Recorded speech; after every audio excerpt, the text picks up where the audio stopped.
Good evening. Tonight's going to be a little bit different. Earlier in the year, September, I think it was around the 4th, 7 of us went down to Guyana, South America, to kind of familiarize ourselves with the area and see the Hope Children's Home. This is a special need. It's the only children's home in Guyana that houses special needs, and obviously the regular, just abandoned children, orphan children. I went down 2 years ago and looked at it and decided it was something we wanted to bring some more members back and see, and we got to do that. So our goals for our trip was kind of basic. When I went down, I didn't know anybody. If I would have missed my ride, I wouldn't have known where I was going or what I was doing. I didn't know anybody I was meeting up with, and I didn't want that to befall on another group if we chose to go back down. So I wanted multiple people to know not only who we was meeting, but where we was going, and to kind of know their way around the area, know how to get food, know how to get to and from the airport, meet the director of the home, and multiple other areas with that. So we had that opportunity. Mainly know how the transportation works. The airline part's pretty simple when you get down there. My original plan was to take a taxi, and taxis are not very safe to take down there, apparently. I didn't know that when I was headed down there, but now multiple people know, not only Kenneth, but they know some of the members of the church. And they can, I think Josh has even got the contact for Kenneth down there. So we've got some outreach there and some points of contact. Our next mission before we try to go back, which is the plans, is I want people to meet Stephen Kelly, he's a associate minister at Cathy's Creek Church of Christ in Tennessee, not too far from Spring Hill. I'd like for them to meet him because he will probably be part of our group, or we'll be part of his group next year going down. Just some familiar faces. That'll take one aspect of the challenge out of it. The next goal was establish relationships. That's, everybody tells you they're going to help, and when it comes time, you don't see them. So now, not only have they seen us once, they've seen us twice down there. So, building upon that, now I think they kind of know we're going to be back down there, hopefully, in the following year. So the orientation, as kind of building on what we was talking about earlier, the next trip, should that come to fruition, we're going to work off of Stephen Kelly from Cathy's Creek. He puts on a VBS down there at the home every year. He's had to cut back a lot of it due to he don't have a whole lot of support that goes down there with him. I think he had 4 people the first year I went down, and I think he had less than that last year. So hopefully some of our team can help him in the VBS project. And just kind of when you get into a project, you start working on something, you find a lot of other areas where it needs help. So we'll figure out how to expand on that in the future visits. You'll have to excuse Josh's hat. I'm not sure where he got the idea to buy that hat from, but that's a great mystery of the trip. But, the kids, they knew Stephen when I went down the first year. They knew who he was. He'd been there. He's been going down there multiple years, probably 10 years or better now. So we're starting. That was a start for this picture, just to build them, get them to know our faces, and improve on that as well. So we had the opportunity to meet with not only the directors, but multiple of the workers. I think there was 8 of them there that day. He just kind of went over the plans, the scheduling, and just kind of preparing. I think they do that quarterly. So challenges the home faces. One thing that he said right before Stephen went down earlier this year was a stomach bug hit the home. I could only imagine that. You have it at your house, it's bad enough, but when you got 30-something kids there, then it runs through the whole home. The staff had it, all the kids had it, and that was one of the biggest challenges that just stood out in my mind. I don't like the stomach bug. I'm sure nobody else does either, Um, Getting the staff to and from the home to work, it's managed 24/7 operation. So if one of them's out, somebody's got to fill in.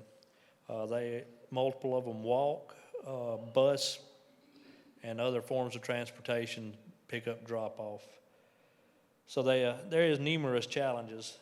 The cost per child, about $150 per month.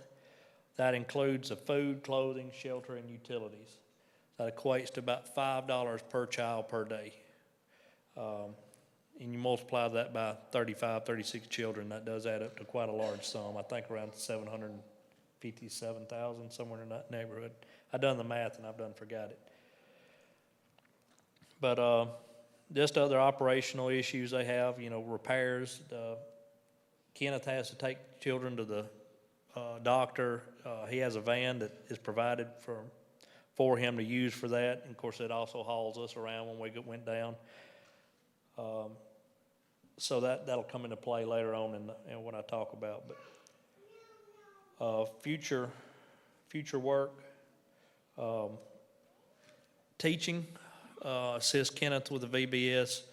He said that there was some other churches down there he used to do the VBS for that don't have the abilities that maybe we could pick up on. This is going to be more in the future, but the second part of that is I'd like to see us take on some projects down there, small projects at first, because we got to learn how to maneuver around down there, where we can get supplies at. They got numerous water leaks and other. They had a greenhouse where they try to raise some of their food, so that could use a lot of repair and improvements. But we'll start small on that. And one thing on there is self-transportation. So if you went on that trip, you know what I mean by that. I told them before I went down, one of my biggest goals is to learn how to drive myself down there. The maneuvering is challenging. I don't think there was many people in our group that wasn't motion sick by the time we got to the hotel that night. And you don't know until you know what I'm talking about. I'm looking for an amen. But that would be a big help, especially working and rebuilding and repairing stuff when you never get the stuff you need the first trip. But that will be they do drive on the wrong side of the road down there, which is, I guess that's right to them, but it's still wrong. But that will be my next year's goal, is to learn how to drive on the wrong side of the road. My wife may say I do that anyway. So this slide is just where Guyana is. Of course, South American continent, neighbors Venezuela. We had about a 6-hour flight from Houston to get there. The capital is Georgetown, of course, a British colony. We did get to drive by the president's. I'm not sure what they call that, the Capitol, but we drove by his house. And the children of the home. Did they not say that they got to visit the home, the president's home? The first lady came to see them. Okay. And then they did that dedication out there on the coast or whatever. So the First Lady of Guyana has been to visit the home before, and they got invited to a dedication of a wall or a seawalk they had down there. Hindu and Protestant faith is the main two, and Josh will hit on that just a little bit about some of the past from the director. And these are just some pictures. That's the first thing you see when you leave the airport is the top left picture.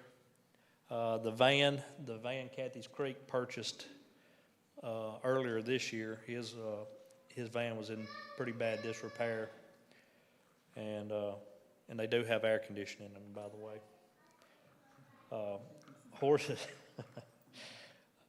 Horses, cows. My understanding they're sacred down there, but you'll see them walking all over the place. And they do speak English. It is a broken English. You can't understand them for the most part until they start talking fast.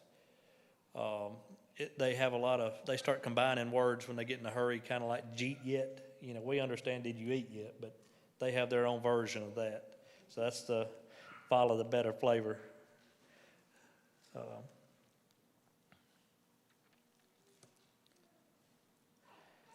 So this slide is kind of another relationship to where we flew into the airport there. It's about a 45-minute drive to Georgetown, even though it may seem like it takes forever at night. You're going to hit a speed bump every 30 or 40 feet or a big pothole. Or just hit the brakes a few times. But Enmore is down close to where the children's home is. It's within about 15-minute drive. That's where we stayed at, was Enmore. Hotel conditions down there are quite nice for the area. Air conditioning, pretty nice hotel from my experience. And this is where we'll turn it over to Josh. And he's had plenty of time to prepare since maybe Friday evening.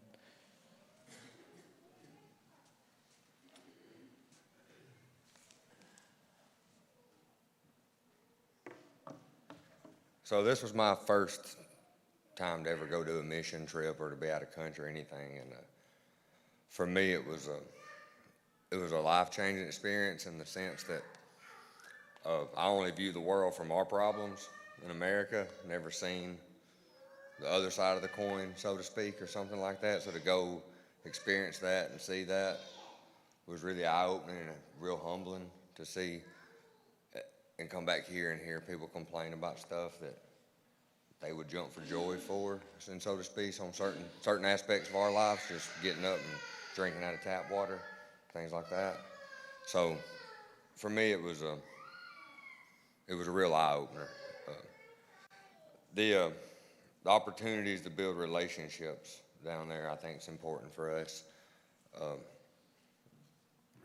You know, as Christians, we talked all year with Brad about living in community and being a community of Christians, and Christians about community. Well, that don't have to be in Moulton. We can have a community with them too, and have a relationship with them and build them up too. So the opportunity there to build relationships with people, I think, is really important for us. I talked to Kenneth. I talked to him last week. I know I've talked to him. I've touched base with him about once a week. We text back and forth. He just read his last message he had. I was texting him, and he was so if y'all keep him in your prayers, because since then he's had a few deaths in his family. His uncle died while he was in the United States. He come to New York for a wedding, and his family was up here. I think his daughter was it having a wedding, and his uncle passed while he was gone, and his cousin passed away too. So just keep his family in your prayers and things. And the ladies down there, the ladies that run that nursing home are really, really selfless people. Some of them, like Jason touched on, and Ryan knows that, and Michael and him know, some of them have to walk back and forth. Some of them don't have vehicles. So the level of dedication that they have to them kids is something to be admired.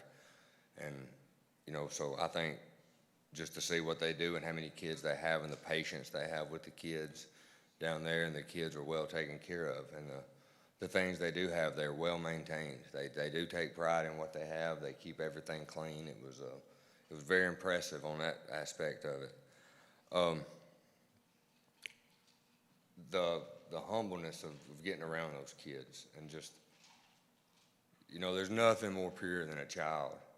When a child just smiles at you or comes up and hugs you or something, you know, there's just nothing more pure than a child.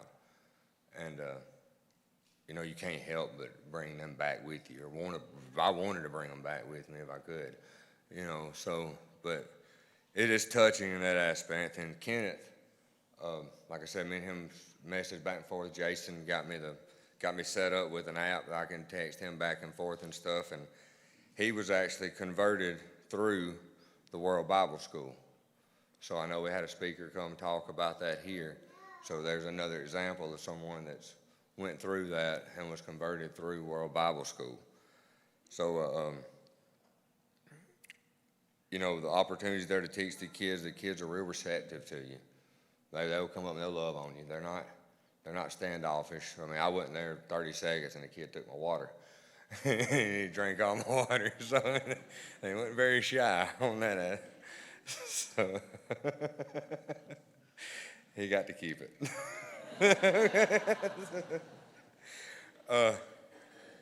I think they'll show pictures in a little while of the facility they started, and I'll let him touch on that, but it'd be cool if somehow that got finished eventually one day between collaborating with us and a church in Tennessee.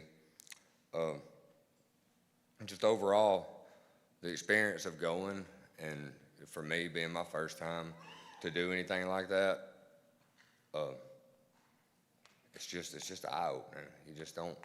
You don't realize how good you got it, and you don't realize until you see, and then the eagerness to want to help them, because they are good people. Everybody down there was very nice to us, very hospitable. I could just sit here and ramble on and on. I'll let Ryan pick up on his points, but I think it's a good thing. Anytime we can be in community with other Christians, no matter where they are, and help build each other up and grow each other, and they'll help us just as much as we can help them. There's different ways to help people. It ain't always material or anything like that. They can help lift us up too. They did me anyway. So that's what I told my dad when I got back. He said, "How'd I like it?" I said, "It'd be hard to put me in a bad mood, because I'm pretty blessed here. So I think I've got a better understanding of how blessed that I am. So it's going to be hard for these problems here to really bother me as bad anymore, So with that, I'll let Ryan take it over.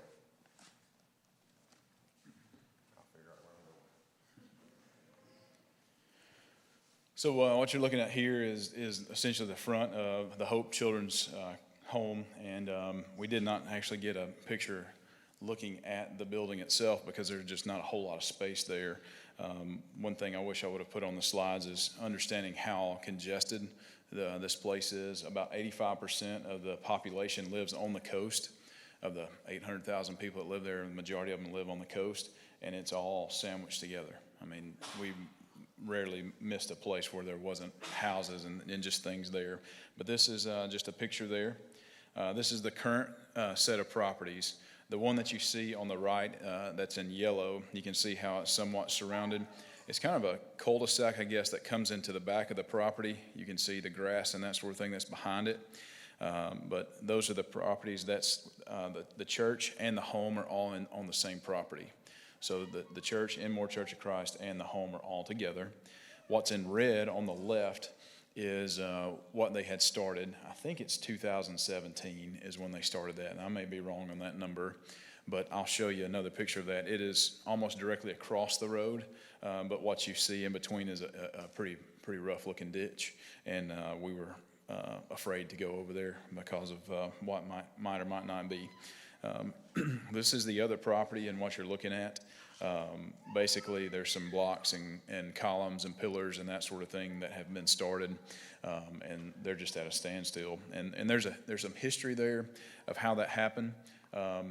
It was not because anybody's ill intent, but basically the man that was in charge at the time, he became sick and had made some promises. They were able to fund everything that he had promised to that point. The person that was over construction, the construction company, the local company, is willing to continue that. However, they need money for that to happen. And you can see, going back to this, how it's U-shaped. That would actually be a very big benefit for the children from a safety perspective, and that they could stay inside a building, inside the walls of two buildings, and be able to manage and see folks being able to come in and out and that sort of thing. I'll talk a little bit more about that in just a minute. This is the inside of the church building, their actual, what we call the auditorium. It was super clean, very, very clean. But I got to notice, and I was like, there's no air conditioning. I mean, we're just north of the equator. But all the buildings had those cinder block walls that have the designs in it and that sort of thing. So it was kind of an open airflow and that sort of thing. They were working on a generator while we were there, and we're trying to have a meeting, and they're cranking it up and down, and you can just hear that outside the building there. But one thing that was very neat, we had just gotten there, and one of the local preachers, he's studying to be a preacher, had brought somebody in and was baptizing them there. So he was just, I think he's from Georgetown, I think was the congregation he was at. They do have an outdoor kitchen area, what you see on the right of the screen. That's actually for the church members, for their fellowships and that sort of thing, for them to be able to cook and that sort of thing, which is very interesting. Talked a little bit about minister and staff. On the left, you see Kenneth. I forgot his age. He was in the 50s, I'm pretty sure, 59. He's in very good shape. He takes very good care of himself. Just to talk a little bit of this, his mother was Indian and his father was Catholic. And he basically, as Josh said, he studied himself right into being a believer. So he started studying the Bible on his own, went to a meeting, learned about World Bible School, and studied himself right into being a believer. And that was in the mid-'80s. And he started with 3 or 4 children, and it grew into the 30 or 40 kids that they have now. Director Kamal is her name. That's his cousin. She runs a very tight ship. She would be a wonderful school teacher. She has high expectations for those kids. And the ladies that you see to the right, that's part of the staff members. There's roughly 12 of them. They run a night and evening shift, a morning and afternoon shift. When we were there the last day, they were actually trading out. The driver that we had, his name was Tyron, and he's also kind of a maintenance guy as well around the property. And come to find out, talking to Kenneth, he actually is a driver as well. So lots of, I guess you'd call them taxis or whatever the case is. That's what he does. He drives folks around. And so he was kind of our chauffeur to and from the airport. And so Michael really appreciates his work and the things that he did. Anyway,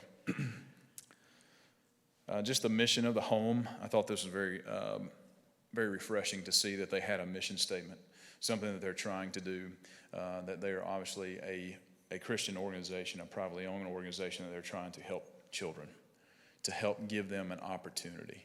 Because just like Josh said, these kids love you and they appreciate you, but they know zero difference. They do not understand the difference between our kids here in the U.S. and where they're at. They just know that this is where I'm at. And there's no doubt that these folks love them and that they care for them. They deeply care for them. But it was very refreshing to see that. Just portions of the home. Josh talked about this. It was very clean. There on the bottom left, when we walked in the gate, and this is just a few feet away, there were 2 children there. They were sweeping what looks like gutters, basically. And I noticed that in several places that we visited that they were doing the same thing, that they're keeping these gutters clean. But that was the first thing they did. And then there's another couple of young men behind them toting wheelbarrows and getting things up. And so they're always doing something to take care of the property, or they were at the time. On the right, you see the dining hall. It is not very big, maybe a 20 by 20 place. Just behind the picture, where the picture is the kitchen. But they feed roughly, there's 36 or 37 children that are in the home. The majority of them are boys. There are some kids with some significant needs. There was one that was in his upper teens that had some very significant, actually he may be in his 20s. He was early 20s. Nonverbal difficulty getting around and that sort of thing. There was another child there that had some behavior issues or whatever. We all know his name very well. But they take care of them. They give them what they need. There was one child that was still being bottle fed, and another one that fell asleep in Miss Warren's lap. They do try to do some self-sustaining things. They have a little garden that was there. They're trying their best to help themselves as much as they can. But being where they're at, fruit and vegetables and things like that are readily available. They can get fresh pretty much anything at most any time. So that was very interesting. So looking back at the home, just to kind of give you an idea. So where it says Hope Children's Home, the star or the circle there with the dot, I would say more or less that is the church building where the auditorium is. To the right, there's the girls' dorm. They were actually doing some renovations there and had some issues with some termites and that sort of thing. And then you can see the playground area. I've got another picture of it. And then the boys' dorm essentially is upstairs. So you have the church, and you have the kitchen, and you have restrooms and baths and that sort of thing downstairs, and then you have the boys' dorm that's upstairs above it. But this is where it becomes a problem, because you have somebody living just on the other side of the wall. And where you see like the yellow arrow there, I mean, it's nothing but just a wrought iron fence, more or less. I mean, anybody could easily scale the wall. It would not be a big issue. So safety is a big concern for the children, and they have to deal with that quite often. This is the playground area. You've got 40 kids and staff, and this is where they can go. This is where they go. They don't leave this area unless they're going to school, basically.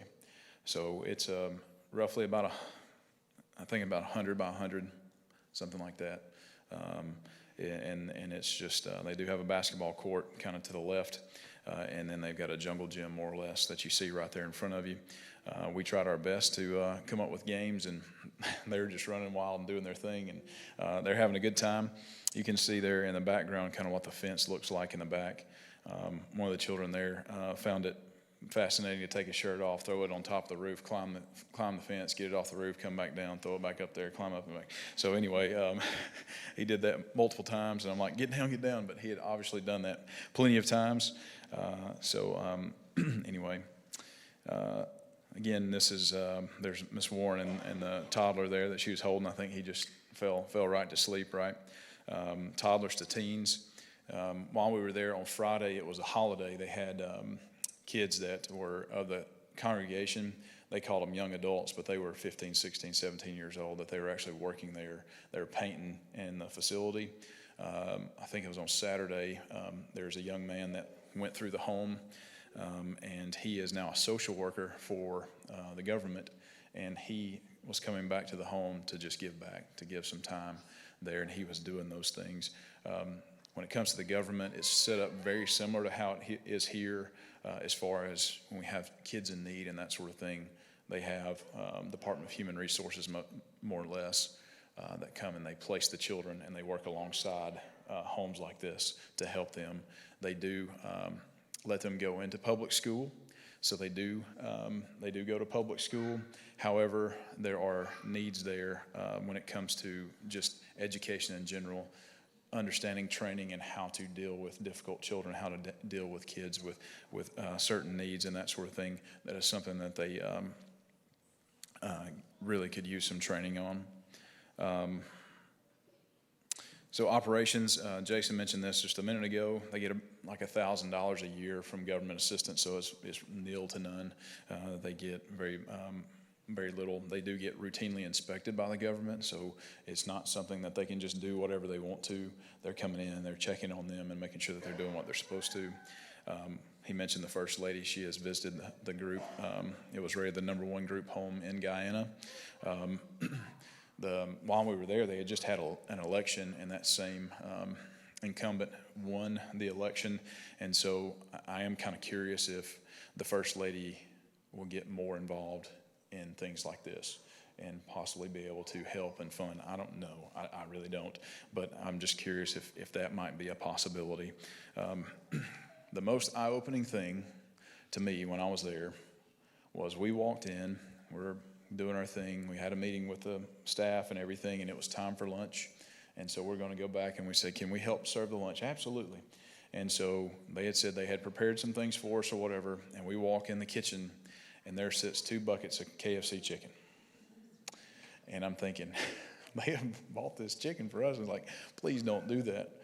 Come to find out, local businesses donate for their meals quite often. And so they took the buckets of chicken, they divided it up and given it to kids, and they fried some French fries, and that's what they had. So you can get KFC chicken there. You get Dairy Queen. You can get, was it Taco Bell, one of them, I think? I think so. Anyway, there's several very Americanized places that were down there. That was very interesting. But to turn the corner, and that's one of the first things that I saw was a bucket of chicken.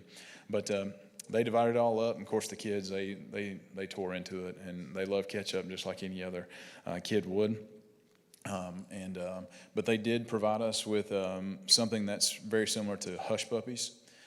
It was more sweet and floury based more than it was corn, and fried eggplant. Both of those is very very good and delicious. We had it with ketchup. They said it's usually eaten with a sweet and sour sauce, but it was very interesting. They do have a water filtration system on site. That does help them quite a bit to keep down some of their costs and keep sickness down as well. They have blackouts. We're fortunate that we did not have a blackout while we were there, but they do have solar panels installed on top of the roof to kind of mitigate some of that.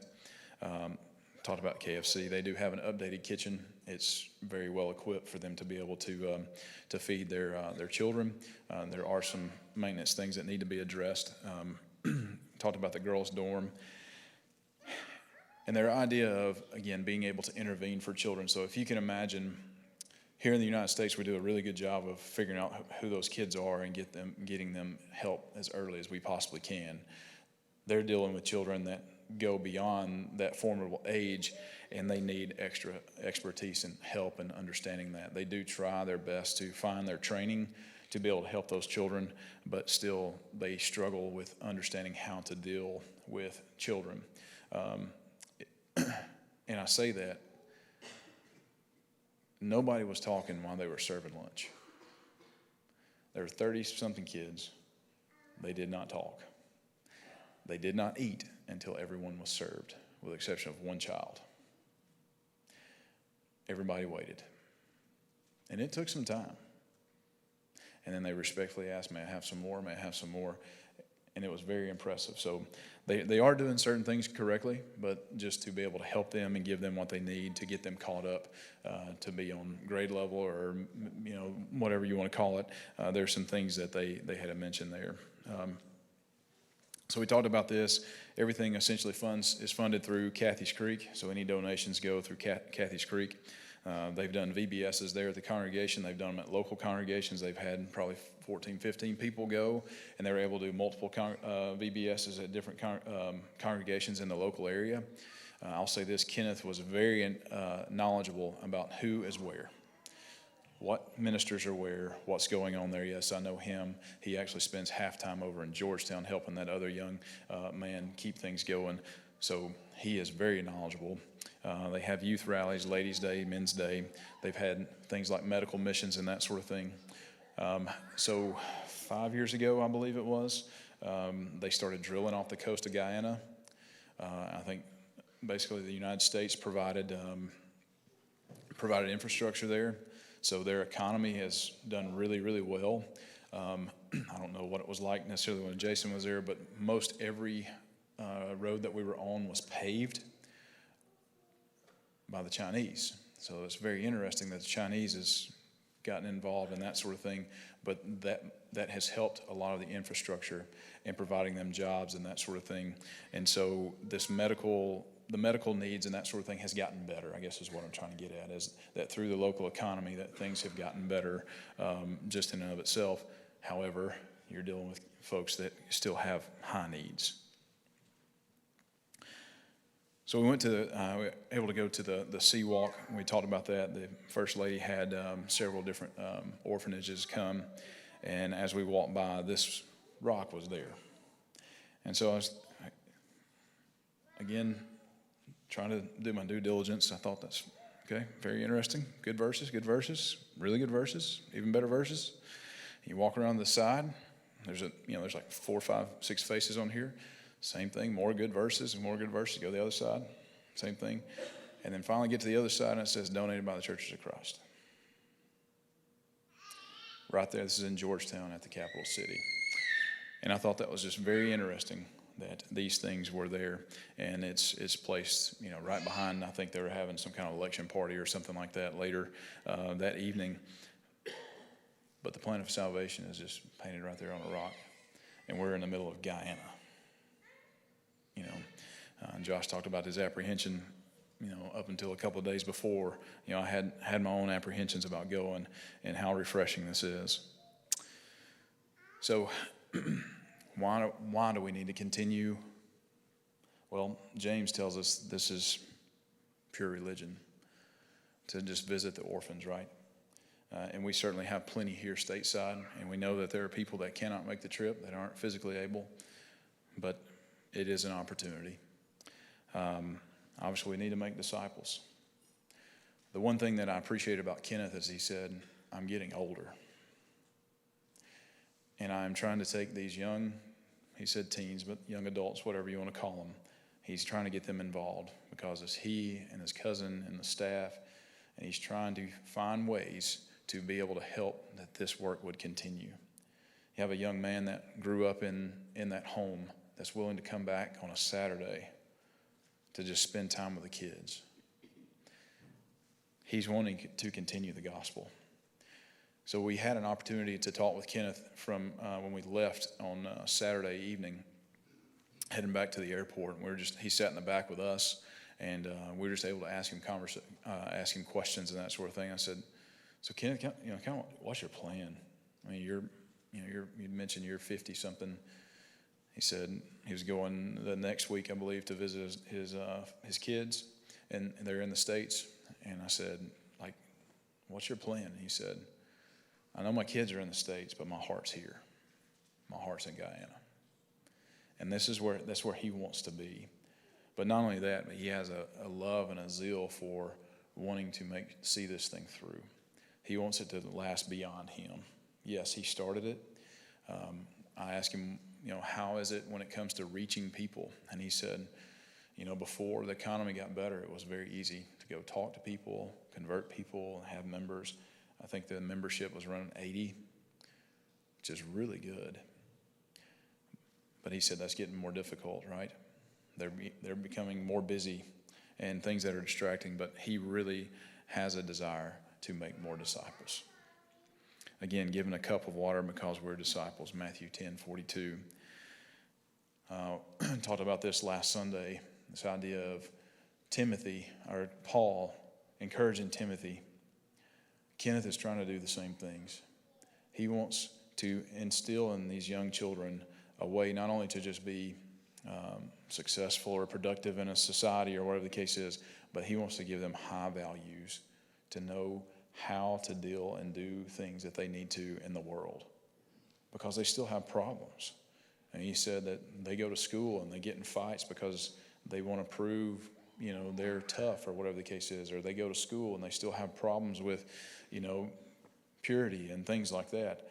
And so he says those are things that they still deal with. They still have to struggle through. And he wants them to make good choices. He wants to help them along, right? So just encouraging them to seek the truth.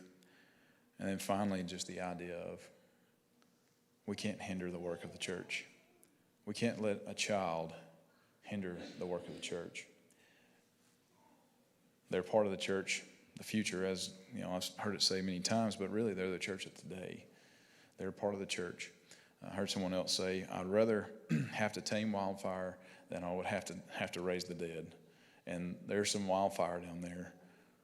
However, if we can teach them and train them in the way that they should go, what a wonderful thing that it could be.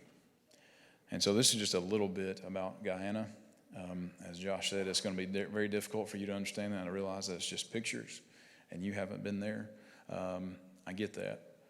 But it's a very encouraging to know that, 6-10 hour away travel, that the same thing that we're doing today is being done in Guyana. And it's being done because God's providence and his faithfulness, and seeing that his church and those boundaries expand.